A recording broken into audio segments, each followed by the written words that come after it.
Welcome to Launch Stories. We're all about connecting and educating Chilliwack entrepreneurs.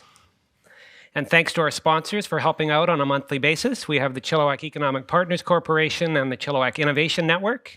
Yeah. Woo. Nice job. And thanks so much to Stalo Community Futures through a grant from CIRA, the Canadian Internet Registration Authority. They've been a sponsor all year. And thanks to our partners for organizing launch stories every month. We've got Cowork Chilliwack, Cowork Currency Marketing, and Zynum Ventures. Yeah. I am thrilled to introduce our guest this evening. He is the founder and CEO of Get Clear Consulting. Please give a warm Launch Stories welcome to Jon Morrison. Come on up. Thanks so much. It's good to be here. Hi, guys. Well, before we dive into your launch story, I'm going to put you on the spot and say, give us the elevator pitch for Get Clear Consulting. I'd love to. Most business owners are great at what they do, except when what they do is talk about what they do.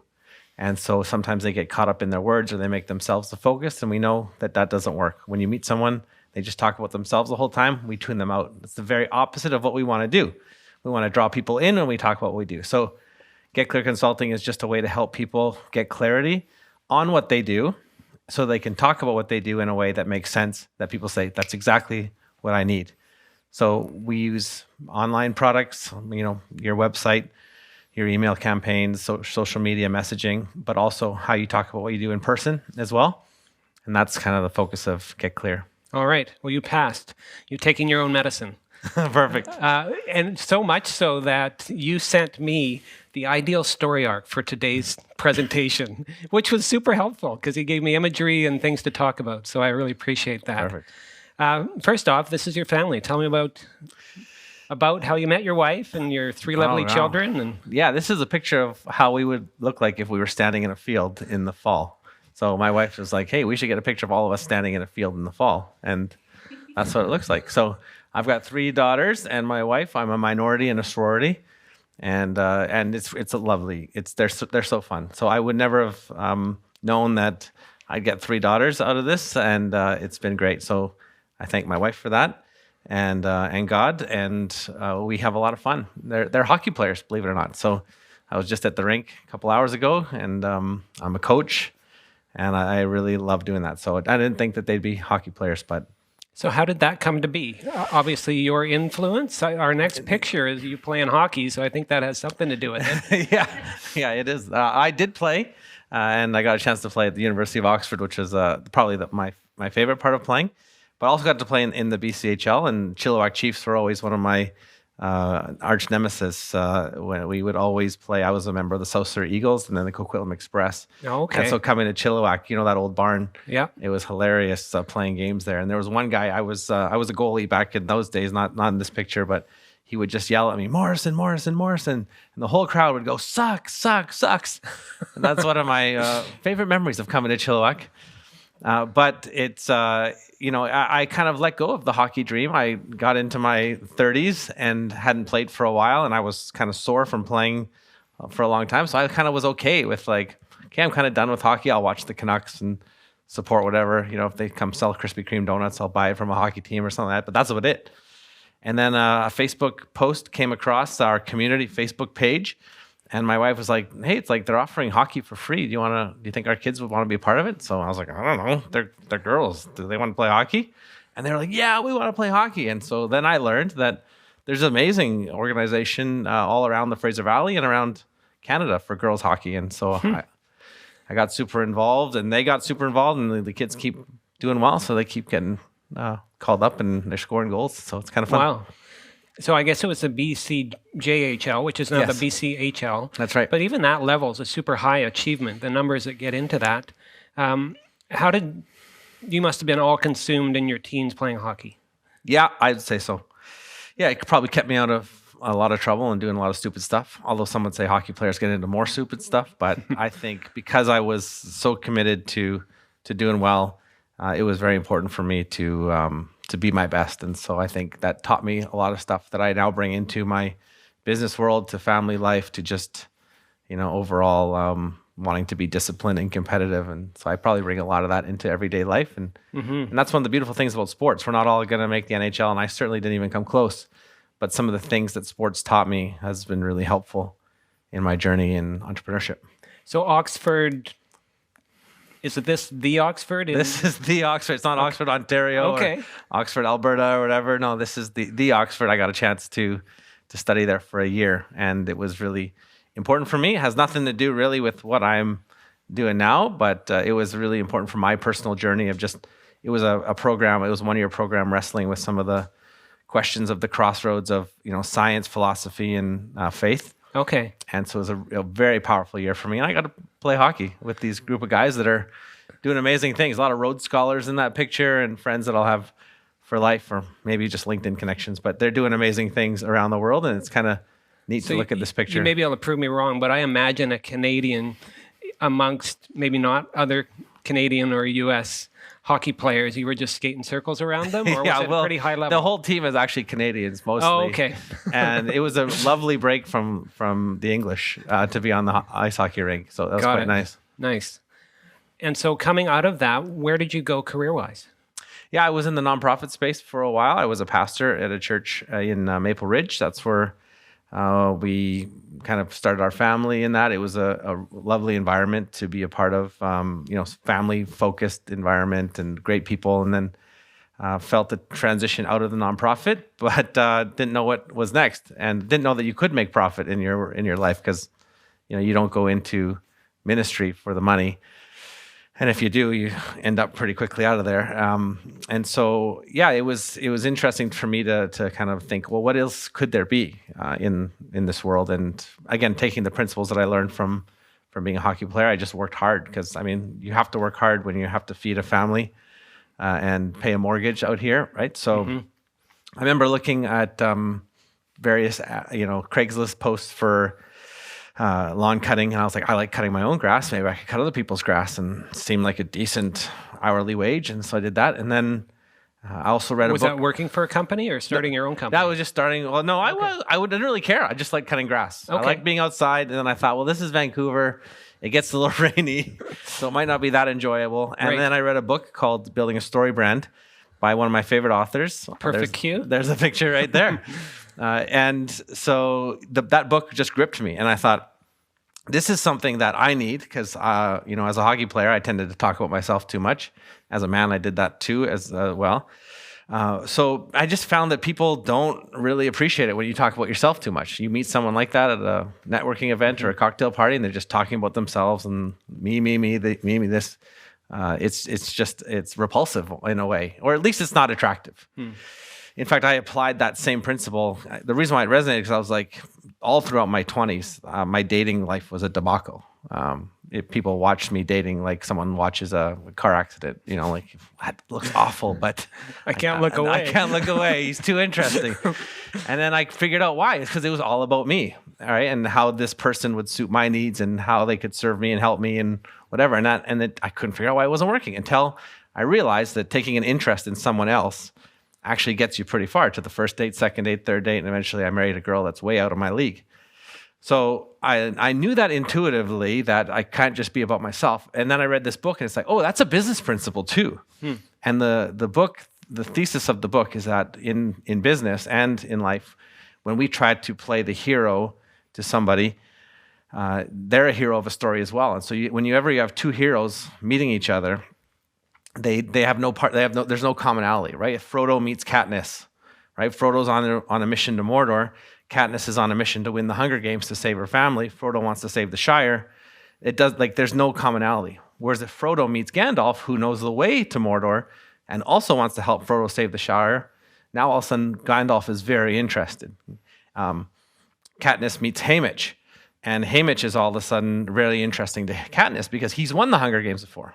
Now we all know he's actually Woody from Cheers, but in the movie or the book, he's actually Haymitch is a very interesting character. And so what Don Miller says in this book is that we need to play the guide character in a story instead of playing the hero and wondering why no one's interested in us, because everyone else is a hero. So I read that and I said, that is exactly what I could do. I could cut grass, but I could actually talk about this principle because every website that you go to, every pitch, every networking event, it's all just people pounding their chest, talking about how great they are and wondering why it's not working. So turns out that created an amazing market. So I became what's called a StoryBrand guide, which means Don. Stop there and back up a little bit. Because you're just going to do a presentation here. Yeah, sorry. But you got me talking about something. It's definitely passionate about it. But I'm as you're talking, I'm making a connection. Is there any connection in your mind between being a pastor and writing a sermon and conveying stories to this? Do you think there's a connection and why this appealed to you? Yeah, I think stories are one of the secret weapons of any communicator, pastors included. You know, you'll see somebody in the front row, they're sitting there on Candy Crush or something during a sermon, and all of a sudden you say, you know, once upon a time, or this reminds me of a story about a guy who had that same struggle, and all of a sudden they look up, right? Because stories for thousands of years have been effective. But I think the thing that I really learned from being a pastor was just the conviction to help people win, right? And my job as a shepherd of a congregation was to empower these people to win their story, whatever that looked like. Maybe it was their marriage, maybe it was their finances, or their relationship with God, or they're figuring out their work and their faith. So that was always like what was ingrained into me. When you show up to work, you show up to help people. So I just took that conviction and brought it into the marketplace and said, when I show up to work, I show up to help my clients grow their business, you know, reach more people, whatever it would be. And so I think that's probably the best connection. Got it. But I do realize that the communication piece was very helpful for being in front of people. I mean, you guys can make your decision today on if it was helpful or not, but getting to do something like TEDx here in Chilliwack was very natural for me. It wasn't scary. And so going with StoryBrand and then realizing, okay, maybe I can do this, be a consultant, that's starting your own business. Do you come from an entrepreneurial background? Did your parents, were they in a steady job or were they self-employed? Yeah, it's a great question. And I always thought I was the black sheep of the family because I actually had a paycheck. My dad was a realtor, my mom was a small business owner, and my brother was a tech entrepreneur. And that was the water that they all lived in, and I was in way over here in the nonprofit sector.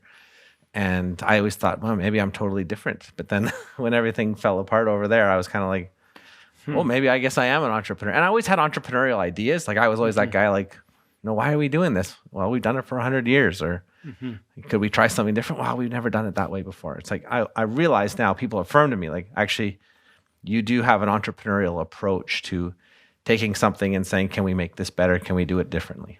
Got it.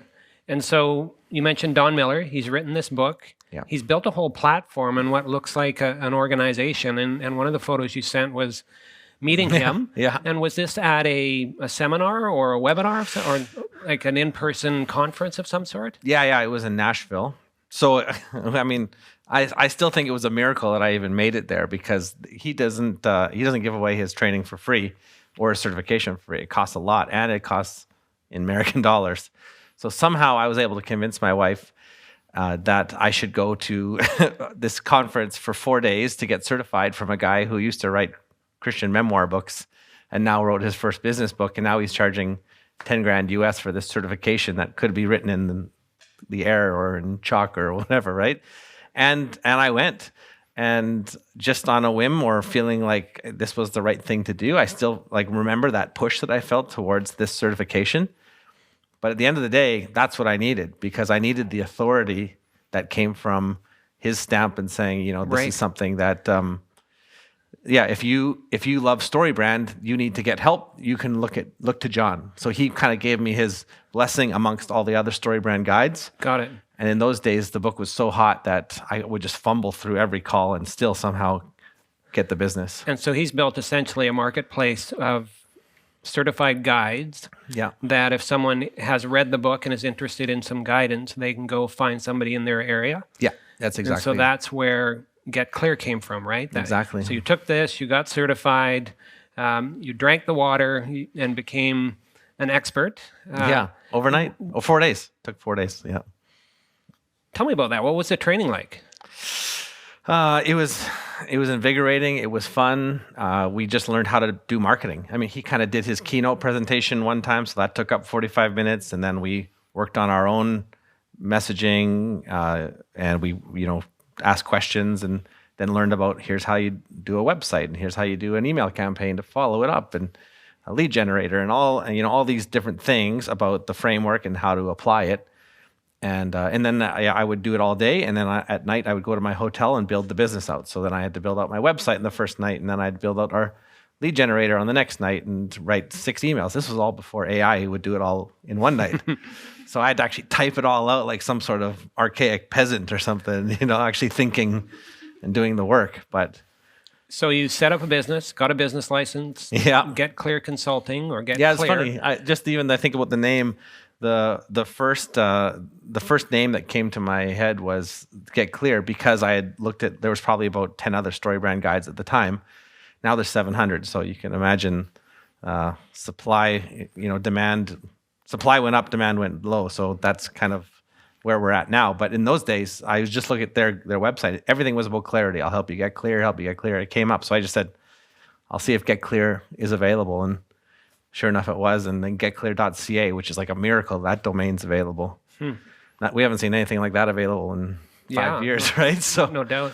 But it was just amazing how it was just through doing a little bit of seeing what my peers were doing. And so you're taking your own medicine. You've put this shingle out. How did you get your first consulting client? I remember I as soon as the certification finished, they went live with like putting my name in the profile page where they advertised it, and then I guess somebody had read it and they were in Quebec, and they filled out my Calendly appointment and booked it for right when my plane landed. So I turned off airplane mode, and all of a sudden I have a consultation call in like half an hour. So I thought it was like one of my friends, and it was like this guy named Philippe. And I phoned him, and I was like, "Are you doing a trick on me? Like, are you Philippe?" And he's like, "Dude, I'm not Philippe. I think that's a real person." So I'm in customs on the way home from Nashville, talking to this guy about StoryBrand like I'm some sort of expert, and just fumbling through it all. And by the grace of God, close that business. And I'll never forget that call. So that expression, "fake it till you make it," 100%, 100%. Although I don't advocate for being fake, but right, and you doing had your learned best. the principles. Totally, yeah. And did Philippe know that he was customer numero uno? Number one, no, he certainly didn't. And if he's watching this, maybe he does now. Okay. But. And what did you do for him? Yeah, it was just a simple brand message. So you ask 15 questions. Who's your ideal client? What do they want? What are their pain points? What are they looking for in someone to help them out? The guide character. Guides have empathy. So say something to say that you understand their pain. Say something that shows that you can help them out of their pain. What's the call to action? What do you want them to do? What's your plan? What's it going to lead to? What happens if they don't take it? So just very simple, like whatever Don would say in the book, we just had to work through and type it all out and then deliver it to them in a PDF. And if they wanted a website wireframe, so that's basically take that message and put it on a napkin if you're on a restaurant. I was going to say, does that translate into graphic design, for example? And if so, is that something you were doing, or were you collecting freelancers around you to execute some of that work? Yeah, I would have done anything if they had $1 at that point, because it was just a race to pay the mortgage and get back the investment, really, just to prove my wife that I wasn't crazy. And you had taken her wedding ring to the get her wedding ring pawn back. shop. Win our kid's birthright back, stuff like that. No, I mean, it's like, hey, would you help me with my message? Yeah, will you help me with my website? Sure. What is it built on? WordPress? Oh, sure, I'll learn that. Squarespace? I'll learn that. Wix? Sure. Okay. Can you do social media? Yeah, sure, I'll figure it out. Can you hide a body for me, John? Yeah. Sure, no problem. I got a story for that. I got a story. We could make a story. Yeah, so I mean, in those days, it was just absolute chaos, desperation, and anything to get the job done, like most entrepreneurs would identify with in those scrappy but happy early days. Right. And you touched on it, but your brother is a technologist with doing web tech of some sort. When did you guys get together? Yeah, Thanksgiving and Christmas. As best we could. I mean, in a business sense, but I'm pumped. Yeah, I think at one point, so if he was here, he would tell you that he built a website platform from scratch for the nonprofit sector, and that sector was high needs, so they weren't really technical, but Also, like big demands for what the platform needed to do. So it needed to have an event calendar, and it needed to have a blog, and it needed to have, certain things that were kind of baked into it that a receptionist or a church secretary couldn't screw up. So he built this really niche-based business and built it up to hundreds of clients, and then sold it off. So he actually was sitting around with some time and said, I sold off the nonprofit side of this thing, but I still have the for-profit side of it. I see you scrambling to build these Squarespace, Wix, Weebly websites. Like, do you want the commercial side of it? And we can help you build a StoryBrand template. So I was like, oh, that sounds great, because I knew his platform was easy to use. And if a church secretary could use it, then I probably could too. So I started building websites on his platform for commercial purposes. Got it. And you mentioned things like Squarespace and Wix and Weebly and all I've done them all. Yeah. Got the scars to prove it. Yeah. And what makes... Or the wrinkles. So were you calling it your own CMS or your secret sauce, or... We didn't really have a name at that point. It was, and I think most people didn't care as long as it was story branded and it looked good. And I think they're mostly agnostic to it. Got it. Interesting. Some people were against it because it wasn't WordPress and they were WordPress only, but we weren't reaching those people at that point, because if you want to build on WordPress only, then God bless you. Yeah. You have a far greater skill set than I do. So. And we connected in 2019 when you saw a opportunity to apply to be a TEDx speaker in Chilliwack. Yeah. And we did some audition nights at the Cottonwood Cinema. Yeah. And you were selected. Yeah. Your topic, I remember, was essentially Start With Who, which was kind of a juxtaposition to Simon Sinek's most famous TED Talk on Start With Why. And give me the elevator pitch of what that talk was all about, if you recall. Yeah, no, I did. Yeah, and the 7 people that have watched the YouTube video would recall this too. So this will be review for the 7. But for the rest of us, it was a real David and Goliath story in a way of trying to take on the most successful TED Talk of all time, the Simon Sinek Start With Why. I basically thought, like, that's ridiculous. Like, no one cares about your why. And probably my StoryBrand background was coming through there, because I just thought nobody cares about your why. Like, if you start showing up to someone and saying, my why is this and my why is that, people are going to tune out. In fact, like, there's stuff in the book that I'm just like, this is crap dating advice. He talks about this guy named Brad, and Brad basically, bad Brad just talked about himself. But then Simon's recommendation was, hey, Brad should talk about himself like this. And I'm like, no, Brad shouldn't talk about himself at all. He should ask questions on the date of what the person wants. And that was kind of like what made me think, like, it's kind of like Popeye, it's like, that's all I can stand, I can't stand no more. And he pops a spinach and goes on the TEDx stage and says, I think there's a better way than start with why, and it's start with who. So that was kind of me finding my voice for the first time. And it was a big moment, because remember, like, I had spent my life talking about other authorities, like the Bible or whatever, right? And I didn't have my own, because they don't invite preachers to TEDx stages. And I think probably for good reasons. But to have, like, my own thing was pretty special for me, to finally say, like, I'm not just hiding behind Don anymore. I can actually have my own voice in this and say something that's, maybe StoryBrand-esque or StoryBrand inspired, but definitely my own IP.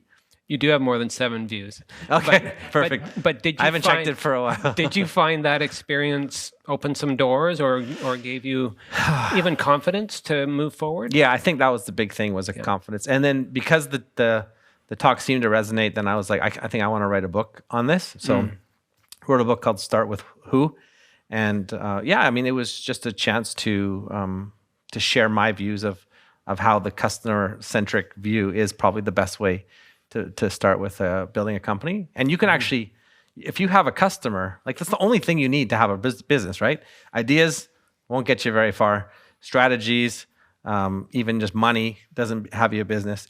You have to have a customer. As soon as you get a customer, you have a business. A customer that's not your mom. Yeah, it's not your mom. Exactly. Yeah, it has to be more than any close family. And anyway, so I would say having that clearly identified who, you can fill it in with a why and strategy after all that, but you have to get that first dollar from a customer that has a problem, you have a solution for them, and they'll pay you money for it. Now you've got a business. When we had a talk beforehand, the piece of info that grabbed me the most you just sort of glazed over, and then I backed up. And I think, so you had Get Clear, and you had a very simple website builder that fit a need, but then you stumbled into a niche. And I'm a huge believer in specialization, especially in the marketing communication space. There are more than 45,000 marketing firms of all stripes in North America, and pretty much they're interchangeable. But when you can specialize either in a particular horizontal specialty or vertical specialty, you can really make hay. And so out of that, you spun out something called clinic sites. Tell me that origin story. Yeah, I mean, I can't take credit for it. It's just the things that happen. I mean, I guess I said yes when I could have said forget it.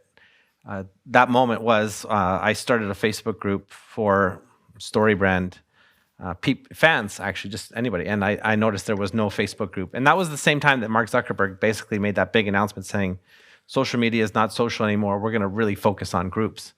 In fact, I got like an email from Facebook saying someone's made a comment in a group that you're in. I'm like, they're sending me notifications on email about comments on a group? They must really be focusing on this. So I just created a group. And it was just a shot in the dark, and just to say, like, I think this is important, and it seems to be that's where Facebook's going, and the algorithm's going to start promoting it. So there I go with my group.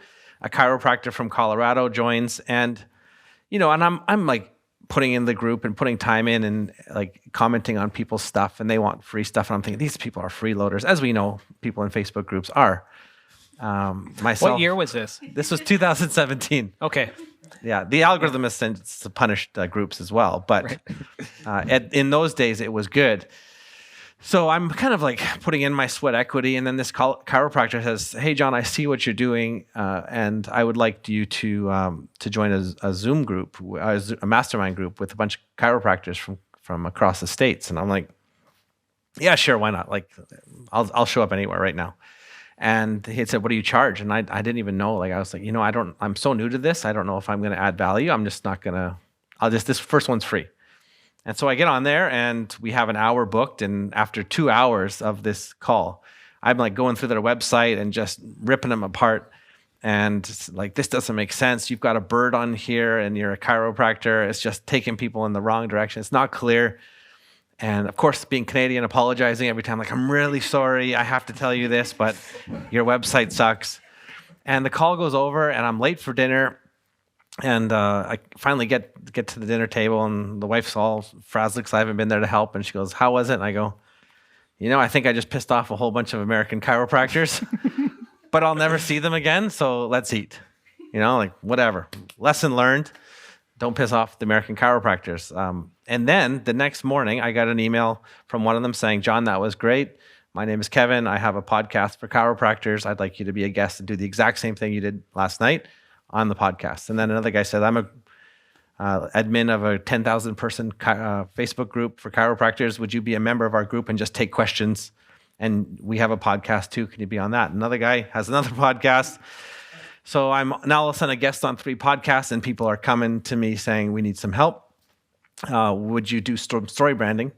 But the problem is that the type of chiropractor, so not all chiropractors are the same. I've done a deep dive into the culture of chiropractors now, and these guys were like real ethical ones. They'd spend more time with patients, so not just rack 'em and crack 'em kind of chiropractors, like spend time with them, get to know them, and then help them. Is that an actual term, rack 'em and crack 'em? Okay. I know too much. I know more about chiropractors.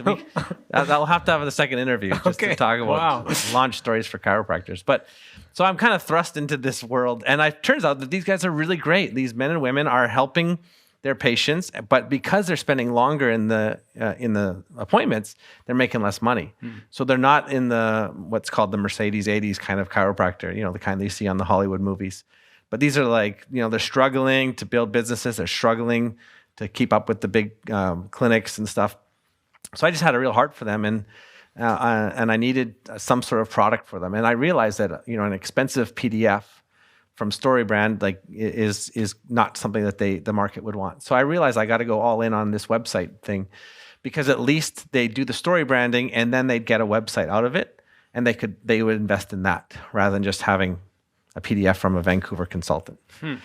So I had to create a website, and that's where my brother's platform came in real handy. I'll fast forward a little bit, but basically I'm speaking at their events now, attending their conferences. By the way, I'm speaking at one in Las Vegas in February, and you know who the other speaker is? Simon Sinek. Oh, wow. Okay. So he's one of the speakers. So I'll finally get a chance to hand him a copy of Start With Who and see if he'll repent for He's going to say, I watched your Yeah, TEDx talk. Me, your mom, and your grandma, and your wife watched half of it on mute. Anyway, so I'll be speaking. I was speaking at this event in St. Louis, believe it or not. So just randomly, and I ran into my high school friends who had this big company that did booking for chiropractors, massage therapists. It's called Jane App. It's a pretty big BC company. Right. So their star has risen significantly since the time that we were in high school together. And we just I was like, why are we not hanging out? Like, we're in St. Louis together, and we had kids in distance and all that, so we had to catch up. So we went to P.F. Chang's, one of the great reunion spots of our day. So over some cheap Chinese food, we just kind of talked, and then I was like, why are we not working together? Like, we're sending people to Jane all the time because, it's better. I believe it's better to book an appointment online than to call the receptionist and, juggle back and forth. So online booking is the way. We send you guys people all the time. And they're like, yeah, our clients' websites are brutal. And if they're brutal, then they don't get as many clicks to Jane. So it's actually good for us if we can point people to great websites. So then how long had clinic sites been going at this point? There was no such thing as clinic sites. It was It was only Get Clear, and the random, sort of chaotic, specialty. trying to help everyone. Yeah. Got it. Okay. So I was speaking under the banner of Get Clear. Right. And then after this meeting with P.F. Chang and the Jane founders, I called up my brother and I said, we got to figure out a way to make this partnership work. And so he said, well, I think I was always dreamed about this because I knew about what Jane had done. So he'd been thinking about it already. And he brought in a friend who was a engineering whiz. And he said, well, we could actually do an API call to the Jane, database or whatever they have. I'm not a tech founder, as you can tell. We could do an API call and bring in their logo. If a client is a Jane customer, when they're building a website, we can take their logo, their colors, their service providers, their images, contact information. So basically, we can make a website 85% done by just saying, start a site and giving us your Jane link. So he built all that. And then I just kind of said, okay, I'll be the front guy for this for a while. So it was just a blitz to get sales, right? We're not hiding bodies anymore. We're just like sign up, sign up, sign up. It was just a push to get the monthly recurring revenue up. We had a few people that was during COVID that were interested in looking at us, but then once they found out our revenue, they're like, oh, you guys are little minnows. So they didn't give us much. But it was when Jane got a whole bunch of... Now, Jane primarily specializes in therapists, or is it broader They than have that? 70 disciplines now. Is They that do right? everything Okay. from hypnotherapists to counselors. Chiropractors would be one of their biggest clients, but that's why it became clinic sites. At Cowork Chilliwack, a small therapy practice, and I know they use Jane App because people come in and then they come out and we don't have to do anything. Right. Yeah. Yeah, it's a brilliant piece of software, and they have raving fans, because I think it's their customer support that's so good. It's not just the fact that they have good software, it's the customer support. And actually, we learned a lot from that partnership. So if you read the clinic site's Google reviews, I thought it was about the API call and how connection with Jane and all this technical stuff that we had built. People only care about the support, which is a huge thing for me, that even a software company has to give exceptional customer support. And that's when I realized, they're comparing us to Squarespace and Wix and Weebly and WordPress. And if you ever try to get a hold of those and think you're going to get a human on the other line, it ain't going to happen. Whereas we throw a party when you call and remember you and get excited to help you. So that was the thing that I learned from Jane is create the software, yes, but throw a party every time a customer calls and you'll create raving fans. And that's probably one of the reasons why they've been so successful. And with that, though, comes kind of a difficulty to scale, I would imagine. If you're providing that level of support, how do you build that into your pricing structure, or is it just some need more support and some don't need much? Yeah, it's still a question. Is you want to give over and above support, but some people will take advantage of it. Some people won't use it at all. They're just glad it's there. But yeah, we just said look, at some point you're going to pay a little more for us, but at some point you're going to need us, and so we're going to be there when you need us instead of calling your nephew or your uncle eventually they're going to stop picking up the phone, and Thanksgiving is going to be real awkward when you have a bunch of website questions and they don't want to talk to you. Got it. So what is the business model for clinic sites? Is it a monthly or annual subscription? Yeah, everything was about the monthly recurring revenue. Got it. Because that's at the end of the day all that people. Because I'd never gone into this thing, I'm going to build a company for chiropractors and massage therapists and physiotherapists. Like, I believed in what they were doing and I thought it was important. But really, at the end of the day, I'm an entrepreneur and I want to create a level of freedom for myself and my family. So it was really all about the monthly recurring revenue. I mean, don't tell anybody I said that, but at the end of the day, I got into business to pay my mortgage and to feed my family, and we get the odd Maui trip in it. Nice now too, but so So all of a sudden you're in a SaaS business model. Yeah, exactly. And learned a lot about SaaS all of a sudden. Exactly. And based on some of your technical comments you've made so far, you relied heavily on your brother and our developer and you know what? Like, you just got to get better people in the room. Right. I think I was always comforted by this story that Henry Ford was once said, like, how dare you have so much power in our culture?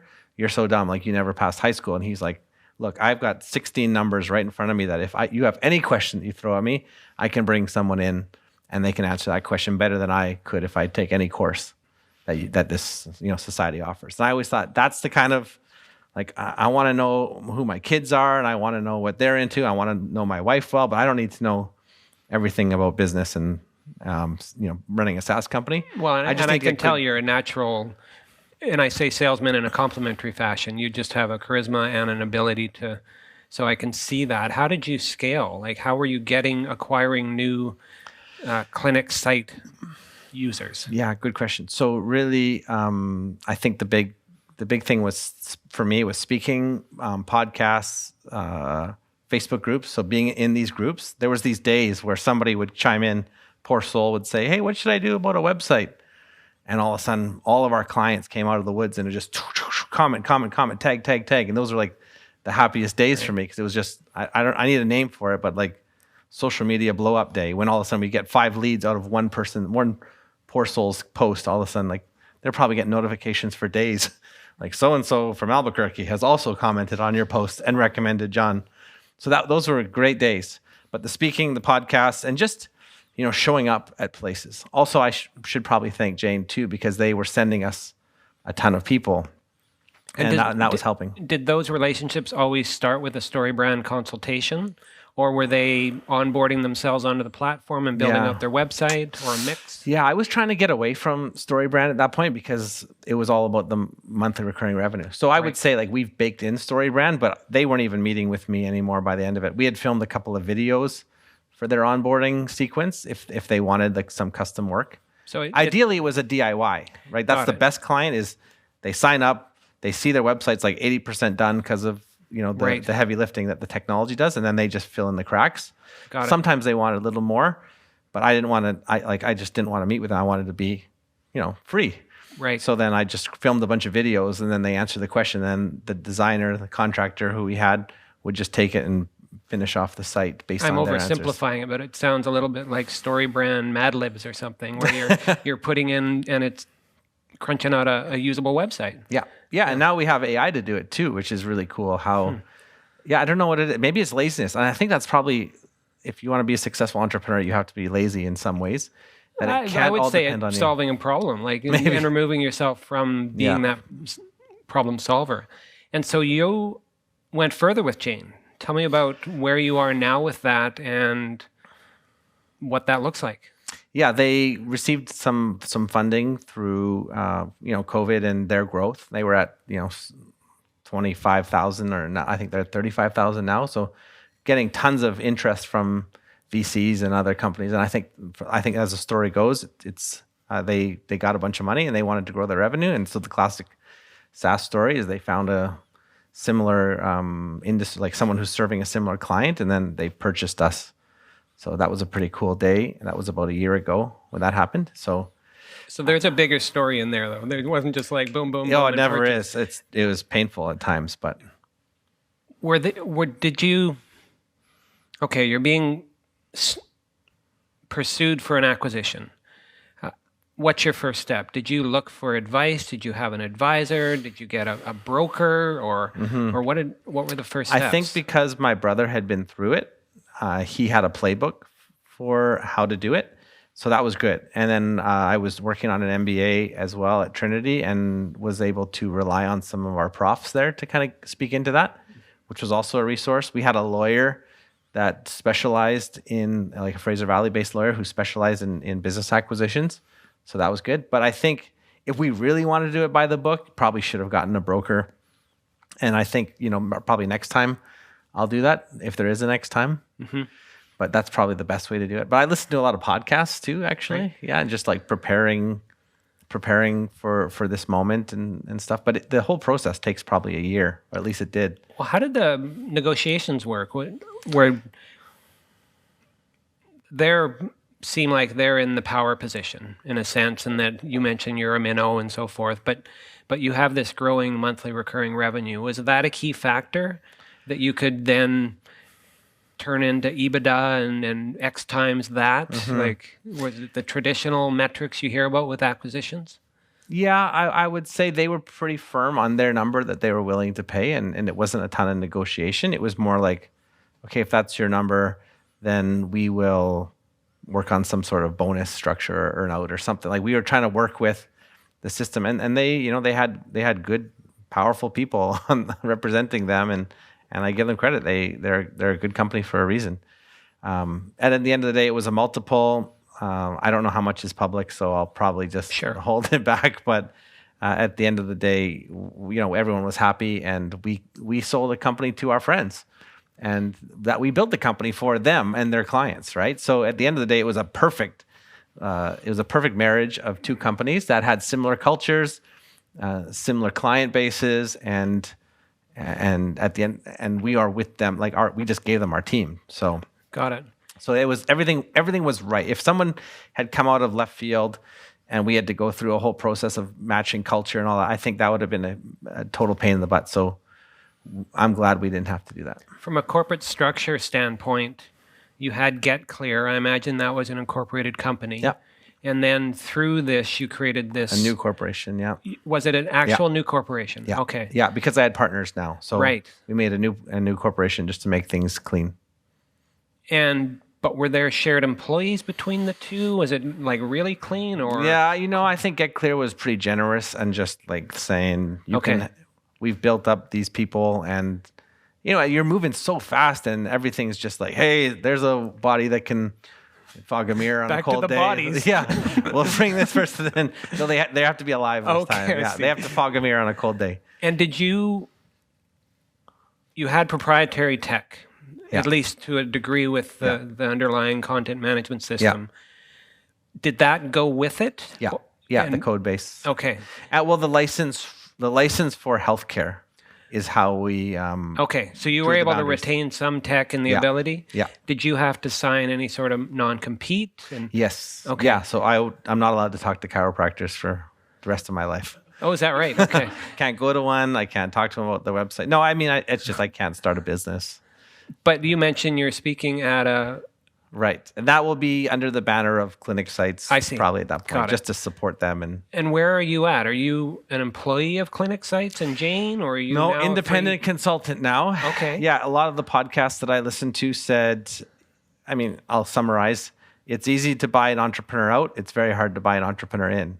Yeah. And the warning that I had was, you're going to be so tired at the end of the negotiations, and so tired at the end of building this scrappy startup. And for 3 years, we just, I was the guy to get a lot of the sales and the client work and stuff like that. I just felt like, what? I've built this company that's very heavy on MRR and very light on structure. So, thankfully, my brother was the one that said, I think I'm ready to do another run. So he came on board as the Clinic Sites director. And I slowly backed away, and then he built out the infrastructure that would be more befitting of a company that's associated with Jane. So I got it. He's done a ton of the work since then, backfilling, where I was so focused on sales and just getting MRR up that, you probably neglect a few emails and things like that. And you're now coming to the end of your earnout? Do you think you'll hit the marks that you were hoping for? I don't know. They have plans to do bigger announcements and stuff, but at the end of the day, it's not in my control. Yeah. So I can't even. I don't even want to predict because I'd either get stressed or. If you look back at it, are you happy you did it? Yeah. Yeah. Game changer. Nice. Yeah, and at the end of the day, it's an entrepreneur dream to be able to start something and walk away from it knowing that you've created something of value for other people, and then to enjoy some freedoms that all of a sudden I didn't have. When I started Get Clear Consulting, because I just wanted to get a name because I saw a bunch of StoryBrand guides saying the word "Get Clear" all the time on their websites. So, and I could have cut grass, like that could have been my story, and I probably would have been semi-happy, but. So I think we have a picture somewhere. No, that's not it. We have a picture of me and my family celebrating on the edge of Canada. So okay. It was a chance. I have that in a couple slides. Yeah. We can get to that. But sure, we will. For sure. It was just a celebration moment of feeling like, wow, we did something special. I want to reward my wife and my kids with something that they want to do. Let's find that picture and we can come back. There it is. So this is us on Peggy's Cove. We barely made it there. I thought Peggy's Cove would have tons of gas stations around it, but if you ever go there, it is in the middle of nowhere. So we literally had a gas light leaving, I forget where it was that we left. And probably Halifax? Probably. And gas lights starting. And I'm like, well, we can make it to Peggy's Cove till we get some gas. And sure enough, there's nothing. And I stopped there and I'm like, hey, where's the nearest gas station? 30 minutes back. Where are you? So I looked a little stressed there. I probably wasn't enjoying it as much. I thought it would be sunnier that day too, when it's very foggy. But this was kind of like... That's the reason they built the lighthouse? Yeah, I guess so. It makes sense now. I see it. So this trip, we took a whole month to travel around Eastern Canada. I'd never really been out there. And the kids wanted to see Anne of Green Gables and all that stuff in PEI and the Cape Breton Trail. So that was our big trip to say thanks to them and kind of celebrate the closing of a season. Wow. I see a little bit of gray hair, but I don't think you're quite ready to completely drink Mai Tais and live in Hawaii or something. No, we're not are you going back to mowing the lawns? Or yeah, I kind of think that would be fun. But no, I still got some gas in the tank left and still have to work. So it's not like we're done. I mean, we made a significant payment off our mortgage, did a big trip, put some rainy day money away. But at the end of you still got to work. So right. One of the things that you talked about is you've resurrected Get Clear. Yeah. And with a new interest in AI. Yeah. Tell me about this new chapter. Yeah, it was ad hoc. I mean, we used to do AI stuff as marketers in dimly lit rooms in hushed tones, right? Like, are you using AI? Like, tell me what. And if you talk to a copywriter accidentally, they hated AI. And if you talk to, somebody who wasn't a great writer, they loved AI. And we were kind of doing it secretly and, you didn't know who to talk to about it. But then November 30th, 2022 comes out, ChatGPT, and now everyone's talking about it. Now the dads at school pickup are openly talking about ChatGPT and all that. So I kind of got all in on it at that point where I could okay, we can talk about it publicly now. So what is AI? And nobody really knew. And the news talks about AI, and they're thinking that the Terminators are coming now to take us out just because we're looking up gluten-free muffin recipes, right? So people didn't really know, is this a good thing? Is this a bad thing? Are we bringing in the end of the world here? And I just was using it so much, and it was helping me so much save time. Again, for me, it's about more freedom, more time with the kids, less time thinking about stuff that's going to, clog up my head. So give it to the AI, and this is what you get back. And I just realized there was so much negativity around AI and so much fear that I thought, well, maybe there is something to be afraid of, but those aren't conversations. Like, I'm not invited to the United Nations or, around board tables and Google, Microsoft, and whatnot. Where I am, or the people that I'm helping, they could really benefit from these tools that are coming out all the time. And I just wanted to talk about it. So we had to figure out what is AI all about? Like, what are we talking about when we're talking about AI? And so there's the scary thing, but that's for the news and the dystopian movies that we watch. But the normal stuff, like it's all over the place. And we're in the era of AI, and it's not that new. Just ChatGPT is kind of new, and now the tools are coming out, but it's already, you ride an Uber, you're using AI. You do a Google search, you're using AI. Netflix recommends a show, that's AI. Amazon recommends a product to buy, it's using AI. And now ChatGPT is going to help us create all kinds of content and strategy and whatever large language model you end up using. But that's basically what this book is all about. It's just helping people understand what is this all about and how can I use it in my business? Because those, at the end of the day, small business leaders is all I care about, helping. So is this back to your guide role? Are you Right. consulting with individual businesses to help them harness AI in their businesses? Yeah, happy to. Certainly, as they call, I love doing just one-on-ones where I just show people like, hey, what do you want to do? And then someone wants to write a book. So let's take an hour and let's do I it. hear OpenAI might be looking for a new CEO. I don't know if I've seen the role and the travel. I don't know if I'm interested in that. Fair enough. I like doing like teaching workshops, a bit of coaching, and that's. But at the end of the day, I had to write. That's how I process is. I write stuff down, and so that was me trying to get my head around it, and created this book. So if you look back to your nonprofit days or your church days, did you ever fathom that you would be a serial entrepreneur? No, I would never have. And like even taking an accounting class and a managerial finance class, like I would never have had that on my radar.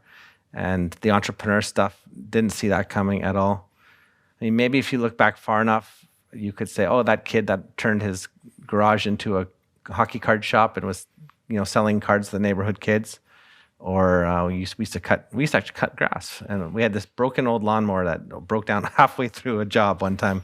And I was like, I don't know what to do. Like this gas mower, it broke down in the middle of a job. So I guess it was preparing me for life as a consultant. But That brings back a memory I think I suppressed. I cut lawns, but my first customer had an electric lawnmower, and I went up and down and then went right through the electrical cord.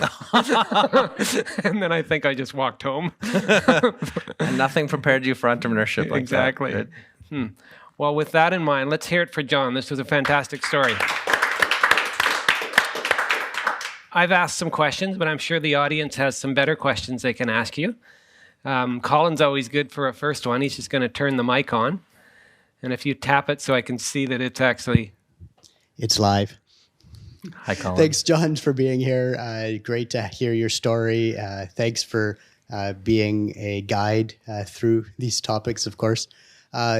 With Jane, they definitely are a very niche market SaaS solution. In your work talking to so many entrepreneurs and small business owners, do you think that the SaaS market today is something that is just really getting cluttered and the niches are all being filled in? Or do you see so many green fields still out there where niche markets and SaaS still aren't addressed, so many digitizations of specific niches being left behind? Mm-hmm.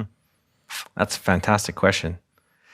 I think every tribe needs to have their set of my people, like who's our guy for this solution? We have this problem. We need our person because there's so much options out there that they need to have someone that they can trust. Why? Because we're moving so fast.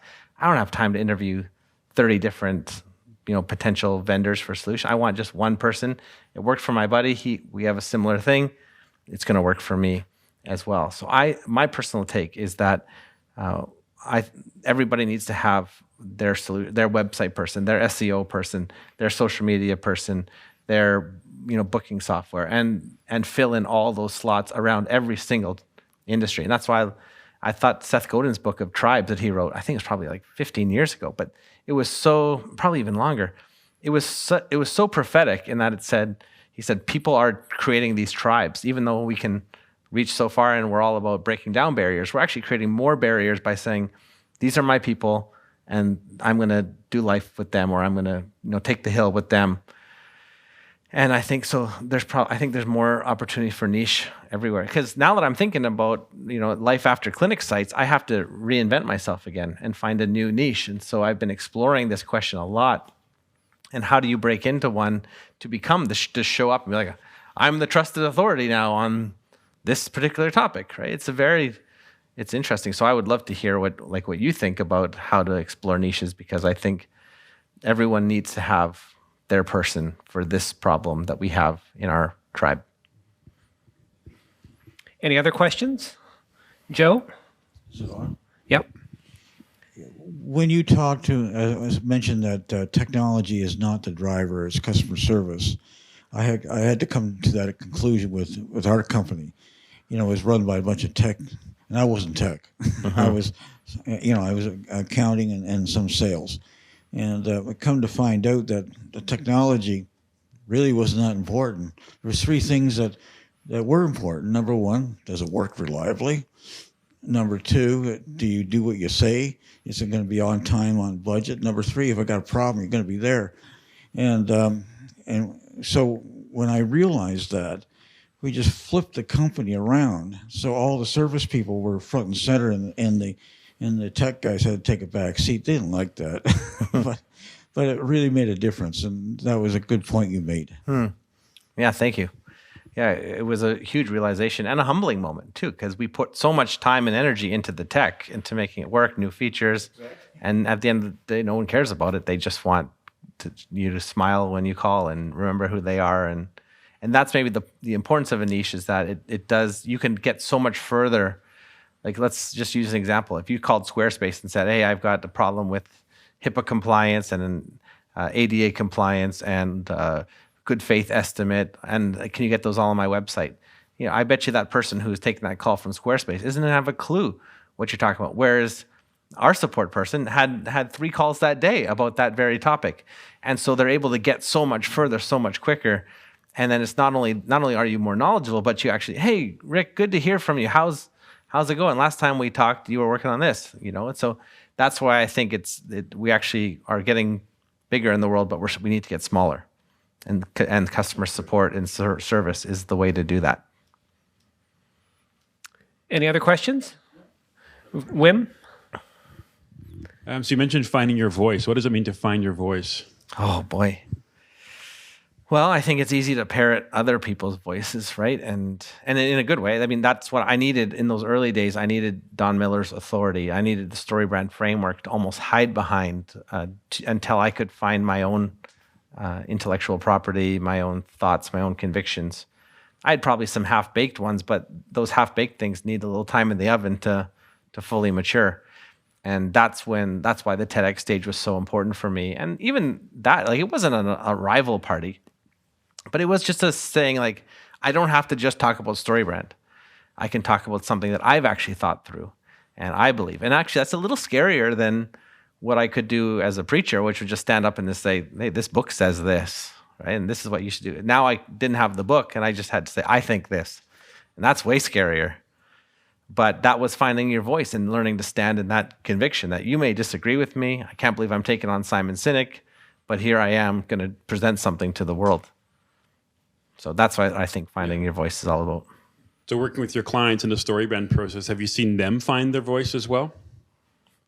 I wonder if it was, it's uncovering something that's already there and making it just obvious. So we always talk about how it's very hard to read a bottle of pills when you're one of the pills in the bottle, and you have to get outside of it and read the prescription, and then you know what it is.